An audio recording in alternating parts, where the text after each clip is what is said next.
Hi అండి, అందరికీ నమస్కారం.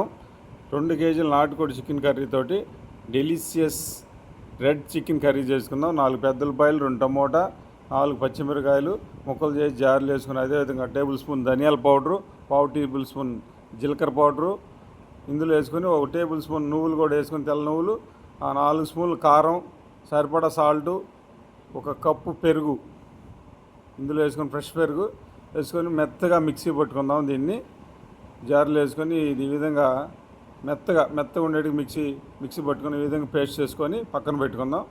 మిక్సీ పట్టుకున్న మసాలా గ్రేవీని 2 కేజీల నాటుకోడి చికెన్లు వేసుకొని బాగా మిక్స్ చేసుకోవాలి. అంతా పట్టేటట్టుగా చికెన్ మొత్తాన్ని పట్టేట్టు బాగా మ్యాగ్నేట్ చేసుకొని, ఈ విధంగా అన్ని ముక్కలు కలిసేటట్టు మ్యాగ్నేట్ చేసుకొని పక్కన పెట్టుకోవాలి. ఇందులోనే 2 స్పూన్ల నుంచి 3 స్పూన్ల వరకు అల్లం చిల్లిపాయ పేస్ట్ వేసుకొని, అది కూడా బాగా కలిసేటట్టు కలుపుకొని, ఒక చిన్న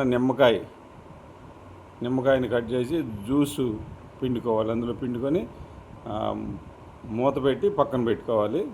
ఒక అర్ధగంట పక్కన పెట్టేసుకొని, అర్ధగంట తర్వాత మూత పెట్టి ఈ విధంగా చక్కగా మ్యాగ్నేట్ చేసుకొని మూత పెట్టి ఒక అర్ధగంట పక్కన పెట్టేసి, ఇందులోనే పైన 2 బిర్యానీ ఆకులు వేసుకొని, ఒక 200 గ్రాముల ఆయిల్ వేసుకొని, 200 గ్రాముల ఆయిల్ వేసుకోవాలి. శుభ్రంగా చక్కగా పైన ఇట్లా వేసేస్తే అడిక్కిలు పోయి కుక్ అయ్యేటప్పుడు 200 గ్రాముల ఆయిల్ వేసుకొని, సారీ ఫ్రెండ్స్ కొంచెం పసుపు మర్చిపోయాను, మామూలుగా మిక్సీ జార్లు వేసుకోవాలి.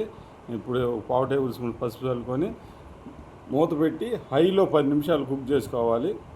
ఈ విధంగా మూత పెట్టేసి హైలోనే 10 నిమిషాలు కుక్ చేసుకుంటే ఈ విధంగా ఒక 50% కుక్ అయిపోయింది బాగా. మళ్ళా మూత పెట్టేసేసి దీన్ని సిమ్లో ఒక 20 నిమిషాలు సిమ్లో ఉడికించుకోవాలి. ఇంక దీంట్లో ఏమైనా అవసరం, మన మిక్సీ జార్లోదే లాస్ట్లో ఒక 80% కుక్ అయిపోయింది. ఇక లాస్ట్లో ఒక పావు టేబుల్ స్పూన్ గరం మసాలా చల్లుకోవటం, గరం మసాలా పౌడర్ చల్లుకోవటం. ఈ గరం మసాలా కూడా నేను ఇంట్లో తయారు చేసుకున్నదే. ఒక పావు table spoon garam masala powder తయారు చేసుకొని బాగా మిక్స్ చేసుకొని, పుదీనాతోటి గార్నిష్ చేసుకున్నాను. నేను పుదీనా మా దొడ్లో అది కోసుకొచ్చి గార్నిష్ చేసుకున్నాను. కొత్తిమీర కానీ పచ్చిమిరకాయలు ఏదైనా వేసుకోవచ్చు, మీరు గార్నిష్ చేసుకోవచ్చు. సూపర్గా ఉంటుంది నాటుకోడి delicious red chicken curry. Super టేస్ట్గా ఉంటుంది. మేము రైస్లోకి ట్రై చేసాం, సూపర్గా ఉంది టేస్ట్. అయితే చపాతీ, పుల్కా, రైసు అన్నింటిలో పనికి వస్తుంది. ట్రై చేయండి ఫ్రెండ్స్, సూపర్ టేస్ట్గా ఉంటుంది friends. Easy process. Thank you friends.